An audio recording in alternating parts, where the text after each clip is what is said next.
Children learn language, ये question हर बार आता है, आप पेपर उठा करके देख लीजिए, आपको किसी ना किसी फॉर्म में यही क्वेश्चन लैंग्वेज पर, और even same question as it is थोड़ा सा लैंग्वेज में फर्क दे करके मिलता ही मिलता है, क्योंकि लैंग्वेज पे एक क्वेश्चन आना ही है, निश्चित है। ठीक, तो समझते हैं, children learn language with much ease up to a specific period because they are especially responsive to environmental influences in that period. This period is known as dash period of development. यानी बच्चे जो हैं वो आसानी से भाषा को सीख जाते हैं एक स्पेसिफिक पीरियड ऑफ टाइम में। इसके कई सारे नाम हो सकते हैं, इसको स्पेसिफिक पीरियड कह रहे हैं हम, बाकी अभी मैं बताऊंगी, इतने आप आंसर कर रहे हैं। तो बच्चे समय की एक विशिष्ट अवधि पर, यानी एक निश्चित समय है, एक ऐसी स्टेज है जहां वो बाकी स्टेजेस के मुकाबले आसानी से भाषा को सीख जाएंगे। बात सही है या गलत है? बिल्कुल सही है। अगर आप 25 साल की उम्र में अमेरिका जाते हैं और आपको अंग्रेजी नहीं आती है, और आपका एक बच्चा है जो 5 साल का है, तो ज्यादा संभावना है कि वो आपसे बेहतर या जल्दी ही लैंग्वेज पकड़ लेगा। क्यों? क्योंकि वो उसके लिए क्या है, क्रिटिकल पीरियड है, सेंसिटिव पीरियड है, लैंग्वेज डेवलपमेंट का स्पेसिफिक पीरियड है, जब लैंग्वेज डेवलपमेंट फास्टेस्ट होगा। ठीक है ना? तो समझते हैं, बहुत सरलता के साथ आप इस अवधि में भाषा सीखते हैं, क्योंकि उस अवधि में वे पर्यावरणीय प्रभावों के साथ प्रतिक्रिया करते हैं, यानी एनवायरमेंट के प्रति ज्यादा रिस्पॉन्सिव होते हैं। क्वेश्चन पढ़ के समझ लिया, मतलब हाफ बैटल इज वॉन, आधी लड़ाई आपने जीत ली। ठीक, इस पीरियड को क्या कहते हैं? सेंसिटिव पीरियड कहेंगे, जोनल पीरियड कहेंगे, अटिपिकल पीरियड कहेंगे, या नॉन रिस्पॉन्सिव पीरियड कहेंगे। तो जैसा कि आप लोग सभी सही उत्तर दे रहे हैं, ज्यादातर लोग, क्या है, सेंसिटिव पीरियड ये कहलाता है, यानी संवेदनशील काल कहा जाएगा। किस चीज के लिए? अलग अलग चीजों के लिए अलग अलग संवेदनशील काल हो सकते हैं। जैसे इस बार सेंसिटिव पीरियड पूछा गया किसके लिए? न्यूरोप्लास्टिसिटी के लिए या ब्रेन प्लास्टिसिटी के लिए। उसको भी मैं भी एक बोनस क्वेश्चन के रूप में आपको यही समझा करके चलूंगी, ताकि आप कंफ्यूज ना हो। ठीक, तो सेंसिटिव पीरियड कहलाएगा ये। सेंसिटिव क्यों? क्योंकि आप इस समय में, बच्चा इस समय में 2 से 6 वर्ष के समय में स्पेशली क्या है, सेंसिटिव है लैंग्वेज को सीखने के लिए। तो ये सेंसिटिव पीरियड या संवेदनशील काल कहा जा सकता है। इसको आप क्रिटिकल पीरियड कह सकते हैं कि बहुत ही महत्वपूर्ण पीरियड है। Fastest period of language development कह सकते हैं कि भाषा विकास सबसे तीव्रता से इसी उम्र में होता है, इसी सेंसिटिव पीरियड में होता है। और ये 5 साल की उम्र तक जो एलएडी की बात करते हैं, लैंग्वेज एक्विजिशन डिवाइस की बात करते हैं, नॉम चॉम्स्की, वो वही पीरियड है, क्योंकि बच्चे बहुत तेजी से इस टाइम पे उनका जो लैंग्वेज एक्विजिशन डिवाइस है बहुत एक्टिव होता है। उम्र के साथ ये धीरे धीरे वीक होता जाता है। तो ये जोनल यानी क्षेत्रीय, कोई क्षेत्रीय अवधि होती है, ये किसी क्षेत्र की बात हो रही है? जी नहीं, एज की बात हो रही है। अटिपिकल यानी विशिष्ट या एबनॉर्मल पीरियड है ये? नहीं, बिल्कुल नॉर्मल है, सेंसिटिव पीरियड है ये। खराब बात। नॉन रिस्पॉन्सिव है, अप्रतिक्रियात्मक है। अगर नॉन रिस्पॉन्सिव होता, और यहां हम क्वेश्चन में कह रहे हैं कि इस एज में बच्चा रिस्पॉन्सिव होता है लैंग्वेज को सीखने के लिए, और ये कह रहे हैं जी नॉन रिस्पॉन्सिव है, तो कुछ और ही बात चल रही है। 4 ऑप्शंस में से हमें एक ही बेस्ट ऑप्शन चूज करना है, उसके अलावा 3 ऑप्शन से ये सीख लेना है कि वो कहना क्या चाह रहे हैं, है ना? रट्टे नहीं लगाने, समझना है चीजों को। तो सेंसिटिव पीरियड या क्रिटिकल पीरियड या fastest period for language development कौन सा है जिस टाइम पे बच्चा सबसे तेजी से लैंग्वेज को पकड़ेगा? वो है अर्ली चाइल्डहुड। ये आप कहीं नोट भी कर सकते हैं। क्या है? Early childhood. Early childhood stages of development की जब हम बात करेंगे आगे चल करके, है ना, पूर्व बाल्यावस्था जिसको हम कहते हैं, बाल्यावस्था का पहला हिस्सा है ये। दूसरा होता है लेटर चाइल्डहुड, उससे पहले इन्फेंसी है, फिर एडोलेसेंस है। यही 3 स्टेजेस आपके काम की हैं, जिसमें से चाइल्डहुड को बांट देंगे तो 4 स्टेज कहलाएंगी। मैं यहां लिख देती हूं, इन्फेंसी जन्म से 2, शैशवावस्था जिसको हम कह रहे हैं, इसी को पियाजे ने सेंसरी मोटर कह दिया, गत्यात्मक अवस्था, जन्म से 2। फिर चाइल्डहुड में 2 पार्ट हैं, अर्ली चाइल्डहुड 2 से 6, लेटर चाइल्डहुड उत्तर बाल्यावस्था जिसको कॉन्क्रीट ऑपरेशनल कहा पियाजे ने, 6 से 12, और एडोलेसेंस ये क्या है? ये है आपका 12 से 18, WHO की माने तो 10 से 19 वर्ष। ठीक है, टीन एज भी जिसको हम कह देते हैं। तो ये 4 स्टेजेस हैं जो सबसे ज्यादा आपके काम की हैं। अदरवाइज ये स्टेजेस बहुत सारी हैं, ह्यूमन डेवलपमेंट की स्टेज अलग होती हैं, चाइल्ड डेवलपमेंट की अलग होती हैं, बट आपके काम की ये 4 स्टेज हैं, इनसे क्वेश्चन बाहर नहीं जाता। पूर्व बाल्यावस्था, अब ये वो काल है, पूर्व बाल्यावस्था। लैंग्वेज पे क्वेश्चन 2-3 तरह से ही बन सकते हैं। एक ये है आपके सामने जो बहुत बार रिपीट हुआ है ना, इसको हम सेंसिटिव पीरियड कहेंगे, यानी संवेदनशील काल कहेंगे लैंग्वेज डेवलपमेंट के लिए, है ना। फास्टेस्ट पीरियड भी है लैंग्वेज डेवलपमेंट के लिए, यानी सबसे तेजी से भाषा का विकास, सबसे तेजी से, क्योंकि बच्चा जो भी कार्टून देखना शुरू करेगा इसी उम्र में, आसपास के लोगों को सुन के समझना शुरू करेगा, और जो वो सुनता है वही रिपीट करता रहता है, हर टाइम पूछता रहता है कुछ ना कुछ। फास्टेस्ट पीरियड है, यानी सबसे तीव्र गति से भाषा का विकास यहां होता है। बाकी सारे विकास भी बहुत तेज हो रहे होते हैं, लेकिन लैंग्वेज की बात करें तो फास्टेस्ट है। क्रिटिकल पीरियड है for language development, critical period है फॉर लैंग्वेज डेवलपमेंट। ठीक है, क्लियर है। ये जो लैंग्वेज एक्विजिशन डिवाइस है नॉम चॉम्स्की जिसकी बात करते हैं, वो भी सबसे ज्यादा एक्टिव यही है। बच्चा 25 से 50, 55, 60 शब्द तक भी एक दिन में सीख जाता है। ठीक है, अगर हम बात करते हैं यहां लैंग्वेज की एक और छोटी सी बात, तो कुछ स्टेजेस होती हैं। सबसे पहले बच्चा कूइंग शुरू करता है। कूइंग मतलब कूकना, है ना, 6 हफ्ते में चौप टेढ़ी मेढ़ी आवाजें निकालेगा, है ना, जो समझी नहीं जा सकती, बस वो आवाजें निकालना शुरू कर देता है, कूकना शुरू कर देगा, कूइंग। फिर इसके बाद आती है बैबलिंग की स्टेज, बलबलाना कहते हैं इसको। इस टाइम पे जो सिंगल सिलेबल शब्द हैं जैसे ब, म, प, ये क्या है, सिलेबल्स होते हैं। ठीक, तो ये 6 महीने में ये भी करना वो शुरू कर देगा, 6 मंथ्स। ठीक, 6 महीने के समय में ये क्वेश्चन आते हैं, पूछे जा चुके हैं प्रीवियसली और पूछे जा सकते हैं, क्योंकि लैंग्वेज पे क्वेश्चन सीडीपी में जब बनता है तो यही 2 तरीके हैं। या तो ये पूछ लेगा कि कौन सी स्टेज में क्या हो रहा है, कब वो 2 शब्द जोड़ के एक सेंटेंस बनाना शुरू कर देगा, या फिर जो आपसे पूछा गया है, यही 2 तरीके के क्वेश्चन है। तीसरा हद से हद वोकैबुलरी पे क्वेश्चन आ जाता है कि कितना शब्द भंडार होता है। तो ये तीनों टाइप में आपको कवर करके चलूंगी, ताकि आगे आने वाले सेशंस में आप अटके ना जब नए क्वेश्चन मिले तो। ठीक, तो कूइंग यानी कूकना 6 हफ्ते की उम्र में, यानी 1.5 से 2 महीने के बीच। बैबलिंग 6 महीने में, ब, म, प, यहां मैं लिख भी देती हूँ एग्जाम्पल के रूप में। कूकना बस आवाजें निकालना है जिनका कोई मतलब नहीं होता। ठीक, तो फर्स्ट स्टेज हम ये मान के चलते हैं, कई लोग क्राइंग को भी इंक्लूड कर लेते हैं कि जब बच्चा रोता है तो वो भी जन्म के समय, तो वो भी भाषा की एक स्टेज हो गई, बट हम कूइंग से ही शुरू करते हैं। ठीक है, कूइंग हो गया, बैबलिंग हो गया। फिर आती है वन वर्ड स्टेज, बहुत महत्वपूर्ण है, कई बार क्वेश्चन आया हुआ है। वन वर्ड यानी एक शब्द की अवस्था, ये आएगी 1 से 1.5 साल के बीच में, है ना। 1 ईयर हम इसको मान के चलते हैं जब बच्चा एक शब्द को बोलना शुरू कर पाएगा, जैसे पानी, बाबा, मामा। यहां पे सिर्फ वो सिंगल सिलेबल, जैसे वाटर शब्द है तो वाटर में 2 सिलेबल हैं, एक है वो, दूसरा है टर। तो ये दोनों जोड़ करके नहीं बोल पाता बैबलिंग में, या तो वो बोलेगा या टर बोलेगा।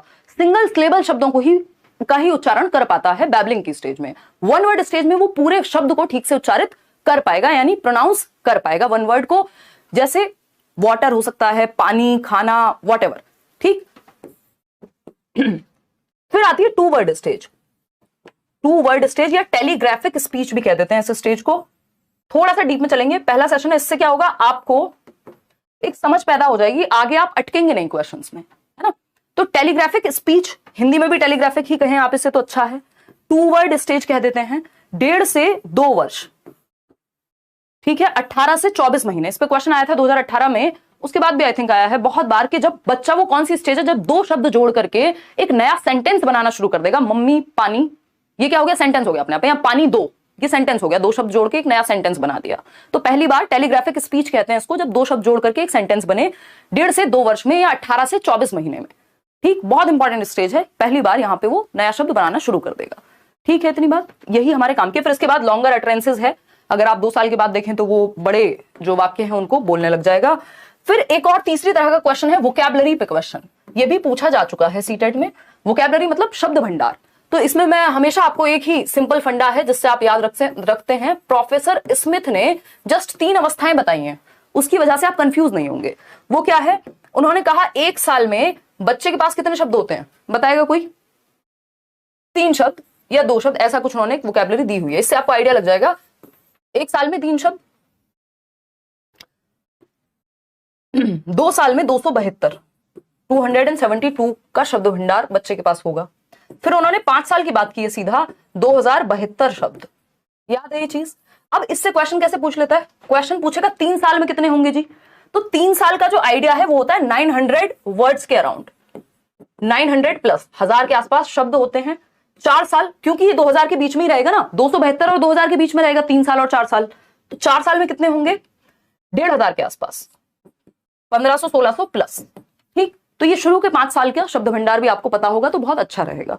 ठीक है, 1 साल में 3 शब्द का मतलब क्या है, पानी, मम्मी, खाना, इस तरह के कुछ 3 शब्द की वोकैबुलरी उसके पास होती है 1 साल की उम्र में। 2 साल में 272 शब्द हो जाते हैं, इन 272 का यूज करके वो नए नए सेंटेंसेस बना पाता है। फिर आती है 5 साल की बात, तो 5 साल में 2072 वर्ड की वोकैबुलरी है। इसीलिए हम कह रहे हैं कि 2 से 6 वर्ष जो है बहुत ही critical, sensitive, important, fastest period है फॉर लैंग्वेज डेवलपमेंट, भाषा विकास की दृष्टि से। क्योंकि आप देख रहे हैं 272 से 2072 कितने गुना जंप मार गया बच्चा यहाँ पर भाषा को सीखने में, या उसका शब्द भंडार कितना बढ़ चुका है। ठीक है ना, तो 3 वर्ष में 900 प्लस, 4 वर्ष में 1500 1600 प्लस, 5 का आपको पता ही है। तो यही 3 तरीके हैं जिससे क्वेश्चन बन सकता है। ये स्टेजेस वाइज, कितने महीने में कितनी स्टेज, कितना शब्द भंडार, और तीसरा है वो आपका सेंसिटिव पीरियड, फास्टेस्ट, क्रिटिकल। यही 3 तरीके हैं, इन्हीं से लैंग्वेज पे क्वेश्चन बनता है। आते हैं तो हमने कितने तरीके कवर कर लिए हैं। जो भी लैंग्वेज पे इस तरह का डायरेक्ट क्वेश्चन पूछा जा सकता है, ये इन्हीं 3 तरीके से पूछा जा सकता है। अब यहां पे दूसरी चीज आपको मुझे समझानी है, जब बात करें लैंग्वेज डेवलपमेंट के सेंसिटिव पीरियड की, यानी भाषा विकास के लिए सबसे महत्वपूर्ण काल, तो हम कह रहे हैं कि भैया अर्ली चाइल्डहुड है, ठीक है ना, सेंसिटिव पीरियड हो गया। अगर कॉग्निटिव डेवलपमेंट के लिए सेंसिटिव पीरियड की बात करें तो पूरा जो टाइम है आपका चाइल्डहुड से लेकर एडोलेसेंस तक, एडोलेसेंस मतलब किशोरावस्था, तो वो किशोरावस्था तक हमें पता है कि किशोरावस्था में मैक्सिमम डेवलपमेंट ऑफ इंटेलेक्ट, यानी बुद्धि का सर्वाधिक विकास या मैक्सिमम जो डेवलपमेंट है वो किशोरावस्था में हो जाता है। इसका मतलब इंपॉर्टेंट पीरियड क्या है, हम बॉर्नवीटा का एड आता था, आपने सुना होगा, देखा होगा कि 5 साल तक की उम्र तक बच्चे के 90% मस्तिष्क का विकास हो जाता है। यानी वो 5 साल की उम्र से लेकर के या पूरा जो चाइल्डहुड है उससे लेकर के एडोलेसेंस तक ये सेंसिटिव पीरियड है। किसके लिए? दिमाग के डेवलपमेंट के लिए, कॉग्निटिव डेवलपमेंट जिसको हम बोलते हैं, है ना। तो इसी तरह का एक नया टॉपिक इन्होंने साथ में जोड़ दिया इस बार, क्या? ब्रेन प्लास्टिसिटी, या जिसको न्यूरोप्लास्टिसिटी भी कहते हैं। आजकल बहुत चर्चा में है, पिछले 2-3 सालों से नई रिसर्च इस पे बहुत सारी आ रही है कि हमारा जो ब्रेन है वो हमेशा सीखता रह सकता है। तो इससे एक क्वेश्चन आया जिसको हम अभी डिस्कस करेंगे, उससे पहले मैं थोड़ा सा आपको समझा देती हूँ कि कहानी चल क्या रही है ना। नेक्स्ट क्वेश्चन पे जाएंगे, डोंट वरी, पेशेंस रखेंगे, कोई जल्दबाजी नहीं है, क्योंकि आज का सेशन अगर आप कंप्लीटली देख लेते हैं आपका एक बेस तैयार हो गया। अगर आपने बहुत ज्यादा पहले नहीं भी पढ़ा है तो आपको चीजें समझ में आने में आसानी रहेगी, ठीक है ना। तो न्यूरोप्लास्टिसिटी या ब्रेन प्लास्टिसिटी या मस्तिष्क नमनीयता कह सकते हैं आप इसको। प्लास्टिसिटी का मतलब ये नमनीयता, प्लास्टिक है कोई चीज, प्लास्टिक है मतलब जिसको तोड़ा नहीं जा सकता, इजीली मोल्ड किया जा सकता है, कोई भी शेप दी जा सकती है। तो ब्रेन प्लास्टिसिटी या न्यूरोप्लास्टिसिटी, हमारे ब्रेन में न्यूरॉन्स होते हैं जो कि विस्फोट करते रहते हैं, जिसकी वजह से हमारे न्यूरल पाथवेज बनते हैं। ये थोड़ा अपने आप में मैं एक छोटा सा वीडियो भी कल डाल दूंगी, मैं कल बैच में ये समझाया भी था, जो लोग बैच में हैं उनको पता होगा। तो इस पे एक मैं उसमें से ही एक क्लिप लगा करके, क्योंकि ये नया क्वेश्चन है इस बार, तो आप यूट्यूब पे भी पढ़ लेंगे। तो ब्रेन प्लास्टिसिटी का मतलब क्या है? ब्रेन मस्तिष्क नमनीयता, यानी हमारा ब्रेन अनुभव के आधार पे परिवर्तित हो सकता है, यानी एनवायरमेंट के अकॉर्डिंग अडेप्ट करने की क्षमता है हमारे ब्रेन में, और जीवन भर अनुभव के आधार पे हमारा ब्रेन चेंज होता रह सकता है। यही प्लास्टिसिटी है। प्लास्टिसिटी मतलब चेंजेबल है, जो हम डेवलपमेंट के बारे में परसों पढ़ रहे थे कि डेवलपमेंट क्या है? मॉडिफिएबल है, चेंजेबल है, अमेंडेबल है, प्लास्टिक इन नेचर है, यानी परिवर्तन संभव है डेवलपमेंट में। ऐसा नहीं कि परिवर्तन संभव नहीं है, इरिवर्सिबल है, रिवर्स नहीं होगा, लेकिन चेंज तो हो सकता है, मॉडिफाई तो हो सकता है। प्लास्टिसिटी तो होती है ब्रेन में, जिसकी वजह से हम नई नई चीजें सीखते रहते हैं। ये प्लास्टिसिटी सबसे ज्यादा 3 समय पे जो है एक्टिव होती है। आपका जो शुरुआती साल है जीवन के, है ना, बचपन है, हद से हद एडोलेसेंस तक, या फिर कोई इंजरी हो जाए, या फिर तीसरी चीज है जब आप कुछ नया सीखते हैं, आप स्विमिंग सीख रहे हैं, आप रीडिंग सीख रहे हैं, इन सब चीजों से आपके जो न्यूरॉन्स हैं वो विस्फोट करते रहते हैं। Millions and billions of neurons हैं आपके ब्रेन में, जिनकी वजह से आपका दिमाग एक्टिव रहता है। तो नई नई चीजों को सीखने की क्षमता या एनवायरमेंट में अडेप्ट करने की क्षमता, इस पे एक वीडियो में अलग से कल डलवा दूंगी, वो आप देख लीजिएगा। अब क्वेश्चन आता है इससे, अभी हमने बात की थी sensitive period for language development, तो हमें पता है वो है क्या? Early childhood. अब पूछ लिया हमसे, in the field of child development the concept of brain plasticity, यानी ब्रेन, ये बोनस क्वेश्चन है, इस पे मैंने नंबर नहीं डलवाया है क्योंकि इसी से जुड़ा हुआ है। ब्रेन प्लास्टिसिटी की जब हम बात कर रहे हैं, यानी मस्तिष्क नमनीयता के संप्रत्य की जब हम बात कर रहे हैं, तो इसका मतलब क्या है? ये सजेस्ट क्या करती है? अगेन, अनुभव के आधार पे अडेप्ट करने की क्षमता, चेंज हो सकने की क्षमता ही प्लास्टिसिटी है। ठीक, देखते हैं। Only heredity influences development, not environment, यानी केवल आनुवांशिकता, जीन्स, जेनेटिक मेकअप ही हमारा विकास को प्रभावित करता है। हमारा तो पूरा का पूरा एक टॉपिक है हेरिडिटी एंड एनवायरमेंट। विकास जो है किसका गुणनफल है? हेरिडिटी यानी आनुवांशिकता और वातावरण का, हेरिडिटी एंड एनवायरमेंट का। तो सिर्फ हेरिडिटी थोड़ी कह सकते हैं कि जो हमें जेनेटिक मेकअप से मिल गया, एनवायरमेंट में चाहे खाना दो मत दो, स्कूल भेजो मत भेजो, कोई फर्क नहीं पड़ता, ऐसा नहीं है। ठीक, फिर है B option, development proceeds at same rate among all individuals. देखिए, सेम रेट पे नहीं हो सकता, स्टेज सेम होती है डेवलपमेंट की, डेवलपमेंट के चरण सेम होते हैं, है ना। बाल्यावस्था है तो पूरी दुनिया में बाल्यावस्था उसी उम्र के आसपास रहती है, लेकिन दर तो दो भाई बहनों की भी सेम नहीं होगी। कोई किसी चीज को जल्दी सीख लेगा, कोई लेट सीखेगा, तो ये तो दोनों ही गलत हो गए। ठीक है, 2 तरीके हैं, या तो हम सही उत्तर को पकड़ लें या फिर गलत को हटा दें अगर हमें सही नहीं पता। तो जिनको ब्रेन प्लास्टिसिटी नहीं भी पता था वो भी इस आंसर तक पहुंच सकते थे एलिमिनेशन मेथड के थ्रू, एलिमिनेट करके जो गलत ऑप्शंस हैं। वो कब पता होंगे आपको? जब आपने बाकी चीजें पढ़ी होंगी। नया कॉन्सेप्ट आ भी जाए तो डरना थोड़ी है, अगर आपने बाकी चीजें पढ़ी हैं आप अपने आप आंसर तक पहुंच जाएंगे। ठीक है ना। तो entire period of childhood and adolescence is a sensitive period of cognitive development. यही बात, जब बात sensitive period of cognitive development की आएगी तो हम कहेंगे एडोलेसेंस और चाइल्डहुड जो है बहुत महत्वपूर्ण पीरियड है इस चीज के लिए। जब लैंग्वेज की आएगी तो हम अर्ली चाइल्डहुड की बात करेंगे, ठीक है। तो बाल्यावस्था और किशोरावस्था की जो पूरी अवस्था है वो संज्ञानात्मक विकास के लिए संवेदनशील अवस्था कहलाती है, बहुत ही क्रिटिकल या इंपॉर्टेंट पीरियड कहलाता है, ठीक है ना। तो ये एक बात हो गई, इसी को हम प्लास्टिसिटी से जोड़ रहे हैं कि इस टाइम पे आपका ब्रेन सेंसिटिव है। ये वो पीरियड है जब ब्रेन का डेवलपमेंट मैक्सिमम हो सकता है, संवेदनशील है उस टाइम पे। Development in one domain doesn't influence development in another domain. अब ये बात हमने पढ़ी है कि विकास के जो 3 मुख्य प्रकार हैं, PCSE, SE एक साथ ही काउंट होता है, इसलिए 3 मुख्य प्रकार हैं, फिजिकल, कॉग्निटिव, सोशल इमोशनल, शारीरिक, संज्ञानात्मक, सामाजिक और संवेगात्मक। तो ये सारे आपस में जुड़े हुए हैं। शरीर में चोट लगेगी, मन भी ठीक महसूस नहीं करेगा, है ना। तो ये क्या हुआ, मतलब इसका सिंपल ये है कि भैया इंटर रिलेटेड होते हैं, अंतः संबंधित होते हैं विकास के जो पक्ष हैं, क्षेत्र हैं। ऐसा नहीं है किसी का किसी पे कोई प्रभाव नहीं पड़ता, है ना।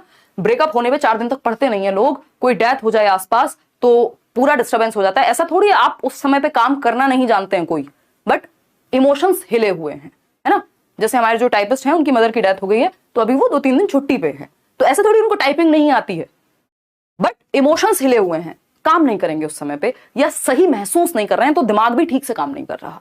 तो फिजिकल, कॉग्निटिव, सोशल, इमोशनल चारों जो एस्पेक्ट हैं वो जुड़े हुए हैं, ठीक। तो ये तीनों ही बातें गलत थी, तो एक ही ऑप्शन बचेगा जो अपने आप में सही हो जाएगा, कोई 5वां ऑप्शन तो सही होगा नहीं भाई। आंसर आपके सामने है, यही है, इन 4 ऑप्शन में से कोई एक होगा। तो C option is the only right answer over here. कि प्लास्टिसिटी क्या है, वो पीरियड जो सेंसिटिव पीरियड है ब्रेन डेवलपमेंट के लिए, क्या है, चाइल्डहुड और एडोलेसेंस। इसमें 2 प्रकार की ब्रेन प्लास्टिसिटी होती है, एक है आपका स्ट्रक्चरल प्लास्टिसिटी, दूसरी है फंक्शनल प्लास्टिसिटी। इसमें मैं कल एक वीडियो डलवाऊंगी, तब आपको ये चीज क्लियर हो जाएगी, बहुत लंबी चली जाएगी नहीं तो। ये स्ट्रक्चरल प्लास्टिसिटी है कि जब आप कुछ नया सीखते हैं, कुछ नया करते हैं, अपने दिमाग को चैलेंजिंग टास्क में इन्वॉल्व करते हैं, तो आपका जो स्ट्रक्चर है ब्रेन का वो भी चेंज हो जाता है। जैसे आपने सुना होगा जो लोग मेडिटेशन वगैरह लंबे समय तक करते हैं तो उनका जो आई थिंक एमिगडाला, जिससे स्ट्रेस इंड्यूस होता है, वो वाला जो पार्ट है ब्रेन का वो कम होने लगता है, या तो हिपोकैम्पस या एमिगडाला, इन दोनों में से कोई कम हो जाता है, वो ब्रेन के स्ट्रक्चर में चेंज आ जाता है। तो ये क्या हुआ, ये प्लास्टिसिटी है कि परिवर्तन संभव है। दूसरा है फंक्शनल प्लास्टिसिटी। मान लीजिए चोट लग गई, आप हाथ आपके काम नहीं करते किसी एक्सीडेंट की वजह से, तो लोग, आपने सुना होगा जिनके हाथ नहीं है वो पैरों से भी लिखना सीख लेते हैं, या राइट हैंड से लिखते थे, कोई दुर्घटना घट गई, राइट हैंड से नहीं लिख पाएंगे, आपने लेफ्ट से सीख लिया, तो ब्रेन का दूसरा हिस्सा फंक्शनल हो जाता है उस काम को लेकर के। तो ये 2 प्रकार की प्लास्टिसिटी होती है। खैर इस पे एक वीडियो आप अलग से भी देखिएगा। आते हैं क्वेश्चन नंबर 2 पर। अब जवाब देंगे पोल में, बहुत लंबी कहानी चल गई, ठीक है ना। बहुत बढ़िया। बीपीएससी का सिलेबस, अरे टेंशन ना लो यार, उसके लिए बैच आ गया है, और जो प्रैक्टिस वगैरह हो गया, जो भी मैं कर सकती होंगी उस पर मैं चर्चा कल करूंगी, उस पर एक अलग से वीडियो ला करके आपसे बात कर लूंगी, ठीक है ना। देखिएगा पोल में जवाब दीजिए, फटाफट से आगे बढ़ेंगे।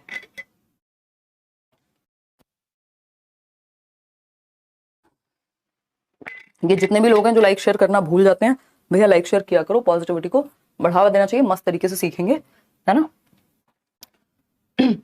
अब mother notices that one of her twins, एक माँ ये नोटिस करती हैं, इस बात पे ध्यान जाता है उनका कि उनके ट्विंस मतलब 2 बच्चे हैं। ट्विंस भी 2 प्रकार के होते हैं, आपको पता है। एक आइडेंटिकल ट्विंस जो बिल्कुल एक जैसे दिखते हैं, एक सेम जेंडर होगा, और दूसरे होते हैं फ्रेटर्नल ट्विंस जो भाई बहन हो सकते हैं, जबकि आइडेंटिकल ट्विंस या तो भाई भाई होंगे या बहन बहन होंगी, ठीक। तो जो ट्विंस हैं, ये मैं आपको रिवाइज कराने के लिए इस चीजें बीच बीच में जोड़ के समझाती हूं ताकि चीजें कनेक्टेड रहें ब्रेन में। तो ट्विंस हैं, एक मदर ये नोटिस करती है कि उनके 2 बच्चे हैं, जुड़वा बच्चे हैं, उनमें से एक जो है is progressing more quickly in learning to walk, जल्दी चलना सीख रहा है एक बच्चा दूसरे बच्चे के कंपैरिजन में, ठीक, तुलना में। Which principle of development is associated with this variation in learning, विकास का कौन सा सिद्धांत यहां लागू होता है। भाई विकास के कई सारे सिद्धांत है ना, विकास एक बड़ी प्रक्रिया है, तो इसको अच्छे से समझने के लिए कुछ सिद्धांत भी पढ़ते हैं हम। अगर आपने मैराथन वगैरह देखी होगी तो मैंने उसमें समझाया हुआ अच्छे से, ठीक। तो अगर हम बात करते हैं यहां, एक मां ने देखा कि उसका एक जुड़वा बच्चा दूसरे की तुलना में जल्दी से चलना सीख रहा है। अब इसका क्या मतलब है, कौन सा सिद्धांत है। पहला option, development proceeds from head to toe, सिर से पैर की ओर जाता है डेवलपमेंट। विकास जो है, पहले बच्चा सर संभालना सीखेगा, फिर गर्दन, फिर धड़ संभालना सीखेगा, ये सब क्या है, बिल्कुल सही बात है, सेफेलोकॉर्डल है ये। सेफेल का मतलब होता है खोपड़ी, और वहीं से बना है सेफेलोकॉर्डल, ठीक, बात तो सही है। अब पेडागोजी में ऐसा हो सकता है कि चारों ऑप्शन सही हो, लेकिन वो अपनी अपनी जगह सही है ना। भाई मेरे लिए क्या बेस्ट है? दुनिया में हर इंसान बेस्ट है। आप शादी करने जा रहे हैं, मान लेते हैं, ये एग्जांपल मैं बहुत देती हूँ, आसानी से समझ में आता है ना। दुनिया में हर इंसान बेस्ट है अपने आप में। आपके लिए क्या बेस्ट है या जरूरत किस चीज की है उस समय पे, ये देखोगे ना, तो 4 ऑप्शंस में से जो सही उत्तर होगा वो क्वेश्चन के अकॉर्डिंग बेस्ट होना चाहिए ना। हमें बेस्ट ऑप्शन चाहिए, चारों सही हो सकते हैं पेडागोजी में, ठीक है ना। तो ये अपने आप में सही है, लेकिन क्वेश्चन ने हमसे ये नहीं पूछा, क्वेश्चन ने हमसे कुछ और पूछा है, ठीक। बी ऑप्शन है development proceeds stage by stage among everyone, यानी विकास जो है वो हर चरण में बढ़ता रहता है। चलो बात तो ठीक है, लेकिन कुछ और पूछ रहे थे। फिर आता है C option, development proceeds at different pace among different individuals, अलग अलग व्यक्तियों में विकास अलग अलग गति से होता है। यही बात जो हमने थोड़ी देर पहले की थी कि गति, pace, rate of development can differ in two individuals, stage same रहती है। देखिए दो चीजें यहां पे, एक तो है स्टेज और दूसरा है, ये भी मैं आपको दे दूंगी पीडीएफ जब आपको मिलेगी ना, तो ये भी इंक्लूड करके दे दूंगी। एक चीज है स्टेज, स्टेज यूनिवर्सल होती है। डेवलपमेंट की जो स्टेजेस हैं वो यूनिवर्सल हैं, सार्वभौमिक हैं, चाहे कजाकिस्तान का बच्चा हो, चाहे वो अमेरिका का बच्चा हो, अफगानिस्तान का हो, इंडिया का हो, कहीं दुनिया का कोई बच्चा हो, विकास के चरण सेम रहते हैं। जवान होने से पहले बचपन आता है, ऐसा नहीं होता पहले बुढ़ापा आ गया, बाद में आप अडल्ट हुए, वयस्क बने, या बाद में किशोरावस्था आई। एक सीक्वेंस है जो फॉलो होता है, ठीक है ना। तो सार्वभौमिक है, स्टेजेस सबके लिए सेम रहती हैं। क्या रहती हैं? सेम रहती हैं। लेकिन क्या एग्जैक्ट सेम डे पे 2 बच्चे चल जाएंगे? कोई जल्दी सीख लेगा कोई चीज, कोई थोड़ा धीमे सीखेगा। तो जो रेट है, यानी चरण तो सेम हो सकते हैं बट दर भिन्न होती है, इसको दूसरे शब्दों में पेस भी कह सकते हैं। विकास की गति भिन्न हो सकती है, जबकि तो गति क्या है? सेम नहीं होगी, नॉट सेम फॉर ऑल, जबकि स्टेज सेम रहेगी। इन दो चीजों में जो लोग कंफ्यूज होते हैं हर साल एक नंबर गवा के आते हैं, क्योंकि एक क्वेश्चन इस पे आता ही आता है, ठीक है जी। तो विकास के जो चरण है वो सबके लिए सेम है कि पहले इन्फेंसी होगी, फिर early childhood, letter childhood, adolescence, adulthood, old age, ये सब। लेकिन दर भिन्न हो सकती है। 2-3 साल के बच्चे जरूरी नहीं है कि दोनों सेम समय पे चलना सीखें। कोई पहले सीख लेगा, सेम समय पे बोलना सीखें, कोई जल्दी बोलना सीख लेगा, किसी को ज्यादा शब्द आते होंगे, ठीक। तो ये बात हमें समझ के रखनी है कि development proceeds at different pace among different individuals, कि विकास जो है वो अलग अलग गति से हो सकता है अलग अलग इंडिविजुअल्स में, चाहे वो जुड़वा बच्चे ही क्यों ना हो। बात सही है या गलत है? बिल्कुल सही है, ठीक। कोई दिक्कत परेशानी, दर्द, समस्या यहां तक हो तो बता दो। फिर डी ऑप्शन है development proceeds from general to specific, यानी पहले सामान्य गतिविधि करता है बच्चा, बाद में विशिष्ट, यानी पहले वो पूरे हाथ से किसी चीज को पकड़ना सीखता है, बाद में वो उंगलियों का इस्तेमाल करना सीखेगा, जो कि स्पेसिफिक है। बात तो सही है, बट पूछा क्या था? है पूछा तो नहीं था ये, पूछा तो नहीं था ये स्टेज बाय स्टेज, पूछा तो नहीं था ये, पूछा तो ये था कि ऐसा क्यों हो रहा है भैया, 2 जुड़वा बच्चे हैं, सेम टाइम पे पैदा हुए हैं, एक साथ पैदा हुए हैं, माताजी भी एक ही हैं, अब पहले क्यों चलना सीख पा रहा है एक बच्चा? क्यों? क्योंकि दर का अंतर हो सकता है विकास की प्रक्रिया में, जो कि सी ऑप्शन में ही कहा गया है। बात सही है या गलत है? बिल्कुल सही है। सी ऑप्शन पे चलते हैं, सॉरी थर्ड क्वेश्चन पे चलते हैं। हमको ज्यादा ही स्लो चल रहे हैं मुझे लग रहा है ना, बट कोई बात नहीं, समझ लेते हैं प्रॉपर तरीके से। इस एक सेशन से समझ ऐसी विकसित हो जाएगी, जब हम चीजें कर रहे होंगे टॉपिक वाइज तो समस्या नहीं होगी। पोल मिल गया होगा आपको, ठीक है ना। क्वेश्चन नंबर 3 देखिए, पोल में जवाब दीजिए। डेवलपमेंट इज डिपेंडेंट अपॉन, विकास किस पर निर्भर करता है? विकास की प्रक्रिया किस पर निर्भर करती है? फटाफट से बताइएगा। गुड इवनिंग भाई, बताइए, जवाब दीजिए। जवाब, आवाज तो कम नहीं आ रही है? देखो बहुत बढ़िया, आपका दिल से आभार, मेरा एग्जाम क्लियर हो गया है, लव यू, बहुत बढ़िया। हाँ उधर रिजल्ट आया ना शायद मध्य प्रदेश में, और पीएस टेट का भी, बहुत बढ़िया यार। देखिए तो अभी हम कितने लोग जुड़े हुए हैं? 12,153 और 6,400 लोगों ने लाइक किया। ये left hand side right hand side बराबर रखनी होती है, जितने लोग लाइव हैं उतने लोगों को लाइक करना होता है, ये यहाँ का रिचुअल है, ठीक है जी। अच्छा समझ में आता है, इससे बकवास कर रही हूं मैं। देखो एक बार क्वेश्चन नंबर 3 देखिए, डेवलपमेंट इज डिपेंडेंट अपॉन, आपने जवाब दे दिया। मैं पोल में ये नहीं देख पा रही हूँ कितने सही % लोग कर रहे हैं, वो कल से देख पाऊंगी इसमें लॉगिन करके। देखा ना एक बार, डी ऑप्शन कितने, 64% लोग, यानी 64% लोग सही उत्तर दे रहे हैं। बाकी के जो है महान लोग 36% वो गलत उत्तर दे रहे हैं, इन्हीं में घूम रहे हैं वो, है ना। 36% लोग इतने आसान सवाल का जवाब गलत दे रहे हैं, जबकि 64% लोग सही जवाब दे पा रहे हैं, जबकि हमने समय खूब अच्छा खासा दिया है। अब ये सही जवाब क्यों है इसको देखना जरूरी है, ठीक। डेवलपमेंट इज डिपेंडेंट अपॉन, विकास किस पर निर्भर करता है? पहला ऑप्शन है जेनेटिक डिस्पोजिशंस पर, आनुवांशिक प्रवृत्तियों पर, यानी जो जीन्स से हमें मिला है, जो हेरिडिटी से हमें मिला है, जो हमारे डीएनए से है। बात तो सही है, उसका रोल होगा, मैच्योरिटी में भी उसका रोल होगा, इंटेलिजेंस पे भी आपकी उसका प्रभाव पड़ेगा। बात सही है गलत है? बिल्कुल सही है ना। देखो शब्दों में नहीं फंसना, वो यहां से ना पकड़ के कान यहां से पकड़ेगा, कभी बीच से पकड़ेगा, यानी लैंग्वेज का खेल होता है। टॉपिक वही है, सिलेबस सेम है इतने सालों से। सोशियो कल्चरल प्रैक्टिसेस, सामाजिक सांस्कृतिक प्रथाओं का भी प्रभाव पड़ता है। जिस समाज और संस्कृति में आप रहते हैं उस समाज और संस्कृति का आपके विकास की प्रक्रिया पर प्रभाव पड़ता है, ऐसा वाइगॉस्की भी कहते हैं, ऐसा ज्यादातर लोग मानते ही हैं।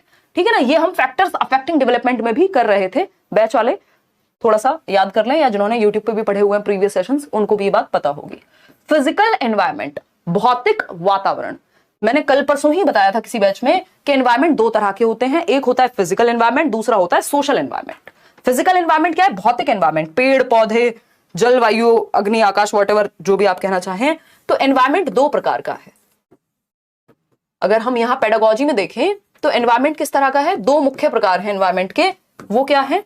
ये कहीं लिखा नहीं मिलेगा, ये आपको एक्सपीरियंस से बताया जा रहा है। ठीक, एक है आपका फिजिकल एनवायरमेंट, भौतिक वातावरण जिसको हम कह रहे हैं, जो हमारा एयर, वाटर, ट्रीज, जो आप कहना चाहें, ये सब भौतिक एनवायरमेंट में आते हैं, यानी फिजिकल एनवायरमेंट में आते हैं। आपके मैप आते हैं ना, जब आप मैप लेने जाते हैं, पढ़ते होंगे, तो उसमें मैप आपके दो तरह के आते हैं, एक पॉलिटिकल मैप, एक फिजिकल मैप, जिसमें नदियां होती हैं, जिसमें लोगों की कहानियां होती हैं, दूसरे वाले। ठीक, फिजिकल, और दूसरा है आपका यहाँ पॉलिटिकल नहीं है, सोशल एनवायरमेंट कह सकते हो आप। ठीक है ना, सोशियो कल्चरल भी कह सकते हो। तो सोशल एनवायरमेंट है दूसरा, सामाजिक, जिसमें लोग हैं, है ना, जिसमें लोग इन्वॉल्व हैं। ठीक, समाज जिसमें आ जाता है। ठीक, पीपल लिख देती हूं मैं यहां आसानी के लिए। दोनों ही तरह के एनवायरमेंट का प्रभाव आपके विकास पर पड़ता है। वाइगॉस्की कहते हैं सोशल एनवायरमेंट ज्यादा महत्वपूर्ण है। पियाजे को अगर आप देखेंगे तो उन्होंने फिजिकल एनवायरमेंट को भी काफी महत्वपूर्ण माना है, भौतिक वातावरण जिसको हम कह रहे हैं। तो भाई एनवायरमेंट तो किसी भी तरह का है, इंपॉर्टेंट तो है। ठीक, तो अगर हम देखें भाई सोशियो कल्चरल प्रैक्टिस की अगर हम बात कर रहे हैं, इंडिया में आप रामायण पढ़ रहे हैं, महाभारत देख रहे हैं, उसका एक प्रभाव पड़ेगा आपके विकास पे। किसी और कंट्री में आप कुछ और देखते हैं, वहां का कल्चर डिफरेंट तरीके का है, उसका कुछ और प्रभाव पड़ेगा आपके विकास पे, लेकिन प्रभाव पड़ेगा। फिजिकल एनवायरमेंट, जो भी आपके आसपास की दुनिया है, लोगों को हटा भी दें तब भी उसका प्रभाव आप पर पड़ता है। ठीक, तो आंसर क्या हो गया? तीनों ही बातें सही है। देखो इस तरह के ऑप्शंस में ज्यादातर चांसेस ये होते हैं कि ऑल ऑफ द अबव सही हो, यानी तीनों ऑप्शन सही हो। लेकिन हमेशा ऐसा होगा जरूरी नहीं है। बस आपको यह देखना है क्या आपको तीनों में से किसी एक को हटाने का वैलिड रीजन आपके पास है, क्या आप श्योर हैं? अगर आप श्योर नहीं है तीनों में से किसी एक को हटाने के, तो आप ऑल ऑफ दी अबव के साथ जाइए। ये बेसिक रूल होता है प्रोबेबिलिटी का जब आप क्वेश्चन सॉल्व कर रहे होते हैं। नन ऑफ दीज की संभावना कम होती है कि ओनली वन, ओनली टू। वो ओनली टू पे तब जाइए जब आप बहुत श्योर हैं कि आपको पक्का पता है बाकी के तीनों ऑप्शन गलत हैं, एक ही सही है। ठीक, ये बेसिक फंडा है। फर्स्ट, सेकंड, थर्ड सही है। यहाँ पे सिर्फ एक क्यों सही होगा? सिर्फ दोनों क्यों सही होंगे? सिर्फ ये सेकंड और थर्ड क्यों सही होंगे जब तीनों सही है? तो जब तीनों का ऑप्शन है तो हम तीनों के साथ जाएंगे। अगर तीनों का ऑप्शन ना होकर सिर्फ दो का ऑप्शन होता तो जो भी बेस्ट दो हो सकते थे हम उन बेस्ट दो के साथ जाते। तो ऑप्शंस का खेल है कि आप जवाब क्या देंगे, ऑप्शंस को देखते हुए आगे बढ़ते हैं। क्वेश्चन नंबर 4 पर पोल आपके सामने आएगा, देखिएगा। प्यारे प्याजे आपके सामने आ चुके हैं, जिनको हम प्यार से प्याजे चचा बोलते हैं। बहुत ही कम उम्र में इन्होंने अपनी रिसर्च वगैरह, पीएचडी पेपर वेपर लिख लिए थे 13-13 साल की उम्र में, जब हम खाना ठीक से नहीं सीख पाते हैं, है ना। देखिएगा एक बार। तो अगर हम बात करें क्वेश्चन नंबर 4 की, फटाफट से जवाब देंगे पोल में और आगे बढ़ेंगे।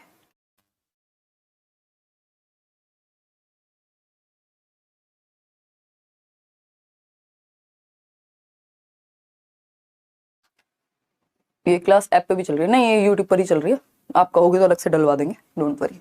देखिएगा, तो क्वेश्चन नंबर 4 की जब हम बात कर रहे हैं, question number 4, according to gene पियाजे, पियाजे के अनुसार थियोरी ऑफ कॉग्निटिव डेवलपमेंट, पियाजे ने संज्ञानात्मक विकास का सिद्धांत दिया है या मॉरल डेवलपमेंट की एक थ्योरी दी है, नैतिक विकास की।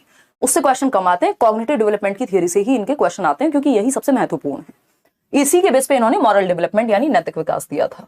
ठीक, तो अगर हम बात करते हैं कॉग्निटिव डेवलपमेंट की, यानी हमारे दिमाग के विकास की। कॉग्निटिव डेवलपमेंट का मतलब है जो भी काम दिमाग से होगा। इंटेलेक्चुअल डेवलपमेंट भी आप इसको कह देते हैं कई बार के, पियाजे ने कॉग्निटिव डेवलपमेंट की स्टेज दी है। ये नहीं आएगा, ऑप्शन में आ जाएगा इंटेलेक्चुअल डेवलपमेंट, सही बात है। मेंटल डेवलपमेंट आ सकता है, सही बात है, आया हुआ क्वेश्चन है ये। मेंटल डेवलपमेंट यानी मानसिक विकास, इंटेलेक्चुअल डेवलपमेंट बौद्धिक विकास, सोचना समझना यानी thinking, reasoning, problem solving, imagination, memory, ये सारी चीजें, परसेप्शन, जो भी काम दिमाग से होते हैं वो कॉग्निटिव डेवलपमेंट में आते हैं। लैंग्वेज भी आपकी कॉग्निटिव डेवलपमेंट से ही संबंधित है। ठीक, तो अगर हम बात करते हैं पियाजे की थ्योरी की, जो कि कॉग्निटिव डेवलपमेंट की थ्योरी है, एट विच स्टेज यानी किस चरण पे should a teacher give problems to requiring seriation. अब ये मैंने आपको इसको सीसीएस का एक फंडा बताया था, चौधरी चरण सिंह यूनिवर्सिटी का एग्जांपल देकर के, जिससे आप याद रख सकते हैं। याद है कुछ लोगों को? जिन्होंने वीडियो देख ली हो, कल बताया था कुछ वीडियोस रिकमेंड किए थे वो देखने थे, ये आता है क्वेश्चन, बार बार आता है ना। तो अगर हम देखें कि जीन पियाजे के संज्ञानात्मक विकास के सिद्धांत के अनुसार अध्यापक को किस अवस्था में क्रमबद्धता, है ना, क्रमबद्धता क्या है, असेंडिंग डिसेंडिंग ऑर्डर, अपवर्ती अनुवर्ती क्रम में लगाना, ठीक है ना, कि बढ़ते से घटते क्रम में, घटते से उल्टी गिनतियां, सीधी गिनतियां, ये याद है ना आपको, 1 to 100, 100 to 1 करने में मुश्किल होती थी, ठीक। तो अगर हम बात करें ये कौन सी स्टेज में सिखाया जाना चाहिए या किस तरह की वो स्टेज होगी जब इसको प्रेजेंट करें, क्या उत्तर दे रहे हैं आप लोग, दिखाना एक बार। 61% लोग सी ऑप्शन कह रहे हैं, जो कि सही है, बहुत बढ़िया। इसका मतलब आपने सेशंस देखे हैं, नोट्स पढ़े हैं, जो फ्री नोट्स भी हैं। मूर्त संक्रियात्मक अवस्था 7 से 11 वर्ष। अब इसका मतलब ये नहीं है प्री ऑपरेशनल में ये काम बिल्कुल नहीं किया जा सकता, बट पियाजे ने अपने थियरी में किस चीज को कहां इंपॉर्टेंस दिया आपको ये समझना है। यहाँ पियाजे का क्रिटिसिज्म करने में नहीं बैठे हैं हम, जो पूछा है उस पर बात करने पे बैठे हैं, ठीक। तो 7 से 11 वर्ष में कॉन्क्रीट ऑपरेशनल में 3 चीजें आती हैं, सीसीएस से याद रख सकते हैं। सीसीएस क्या है भाई, चौधरी चरण सिंह यूनिवर्सिटी नहीं है ये। सीसीएस कॉन्क्रीट, सी से ही शुरू होता है, मूर्त संक्रियात्मक। इस अवस्था में 3 चीजें आती हैं, 3 विशेषताएं जागृत होती हैं। वो कौन सी हैं 3 सीसीएस के नाम पे? एक है आपकी, बताओ फटाफट से, बताना चाहेगा कोई? किसी को नहीं पता, अब छोड़ दिया उन्होंने, ठीक। और सीरिएशन, क्रमबद्धता, छोटे से बड़े क्रम में लगाना, बड़े से छोटे क्रम में लगाना, है ना।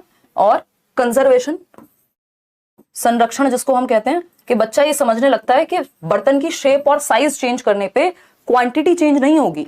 ये 200 ml पानी मैं इस मग में डालूं, मैं इस मग में डालूं, जो कि डल नहीं पाएगा, है ना, बराबर ही होगा, चाहे दिखने में ये दोनों अलग हों। ये कंजर्वेशन है, संरक्षण है।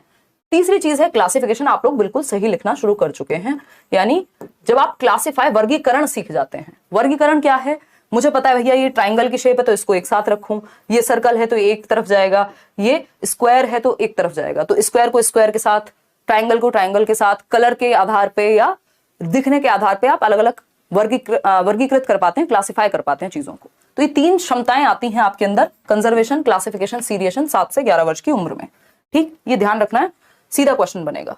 आते हैं नेक्स्ट क्वेश्चन की तरफ। अभी इनकी एज पे भी एक क्वेश्चन पूछ ही लेता है। अब देखिए एक एक चीज आपके लिए इंपॉर्टेंट है, क्यों? क्योंकि इतने सारे ऑनलाइन शिफ्ट्स में पेपर होता है कि पियाजे के सारे क्वेश्चन कवर हो जाएंगे। आपसे आसान से आसान और मुश्किल से मुश्किल क्वेश्चन आपको वहां मिल जाएगा, क्योंकि पता नहीं कौन सी शिफ्ट में आपका एग्जाम हो। भाई ऑनलाइन में इतनी सारी शिफ्ट हैं तो बहुत सारे नंबर ऑफ क्वेश्चंस भी बनते हैं, तो वो आपको सारी चीजें पता होनी चाहिए, ठीक। क्वेश्चन नंबर 5 है, as per gene Piaget's theory, यानी पियाजे की थियरी की माने तो individuals strive to achieve the state of dash through assimilation and accommodation. यानी पियाजे के सिद्धांत के अनुसार व्यक्ति आत्मसातीकरण और समंजन के बीच, इसको आप एसिमिलेशन, आत्मसातीकरण और क्या कहेंगे, समायोजन के बीच बैलेंस स्ट्राइव करने की कोशिश करता है। व्यक्ति बैलेंस क्रिएट, संतुलन बनाने की कोशिश करता है। उस संतुलन को क्या कहते हैं? सालों से हम डिस्कस ही ऐसे करते आए हैं कि संतुलन क्या कहलाता है? इक्विलिब्रेशन कहलाता है। सबसे आसान क्वेश्चन है ये। क्या है ये? संतुलन यानी इक्विलिब्रेशन, इक्विलिब्रियम वाली जो बात करते हैं हम, इसको ही जो हल है वो होम्योस्टैसिस कहते हैं। खैर ये कहानी आपके सीटेट से बाहर की है, तो आप इतना ही समझिए, इक्विलिब्रेशन मतलब बैलेंस, इक्वल करना एक तरह से, ठीक है ना, बराबर। तो अभी आएंगे इस पे डिसइक्विलिब्रियम, तो यहां पे इक्वल ना होने वाली स्थिति है, ठीक। परसेप्शन हमें पता है, हमारे 5 सेंसेस हमारे ब्रेन तक जो इंफॉर्मेशन पहुंचाते हैं वो एक इमेज में क्रिएट होती है, जिसको परसेप्शन कहते हैं। मिसकॉन्सेप्शन तो गलत धारणा या भ्रम हो गई, ठीक है ना। जैसे कई लोग भ्रमित रहते हैं, उनको लगता है पढ़ने की क्या जरूरत है, सीधा पेपर दे आएंगे अक्कड़ बक्कड़ बम्बे बो करके, है ना। देखिएगा, तो संतुलन की जब बात हो रही, पूछा क्या था, पियाजे की थियरी में इंडिविजुअल्स यानी व्यक्ति जो है स्ट्राइव करता है स्टेट ऑफ बैलेंस को अचीव करने के लिए between assimilation and accommodation, assimilation और एकोमोडेशन के बीच में। ये डायग्राम मैंने आपको शायद नोट्स में भी दिया होगा, बुक में भी आपको मिल जाएगा, और ये बहुत बार हमने डिस्कस किया है। एसिमिलेशन और एकोमोडेशन के बीच में के द्वारा कि आप चीजों को, एसिमिलेशन मतलब ऐड करना, आप कुछ ऐड करके या कुछ चेंज करके, मॉडिफाई करके बैलेंस पे आना चाहते हैं, अपने दिमाग में अपने संतुलन को बना करके रखना चाहते हैं। इसी को इक्विलिब्रेशन कहते हैं। क्या है इक्विलिब्रेशन? आपके दिमाग में है कि जो आपका एरोप्लेन होता है, या मान लीजिए बर्ड है, तो बर्ड के बारे में आपने सुना है कि बर्ड होती है, उड़ती है, उसके 2 पंख होते हैं, तो ये आपने एसिमिलेट किया हुआ है। मतलब जब आपने अगली बार बर्ड को देखा तो आपने कहा अरे बर्ड है, तो इसका मतलब आपके दिमाग में जो है और दुनिया में जो है वो दोनों बैलेंस में है।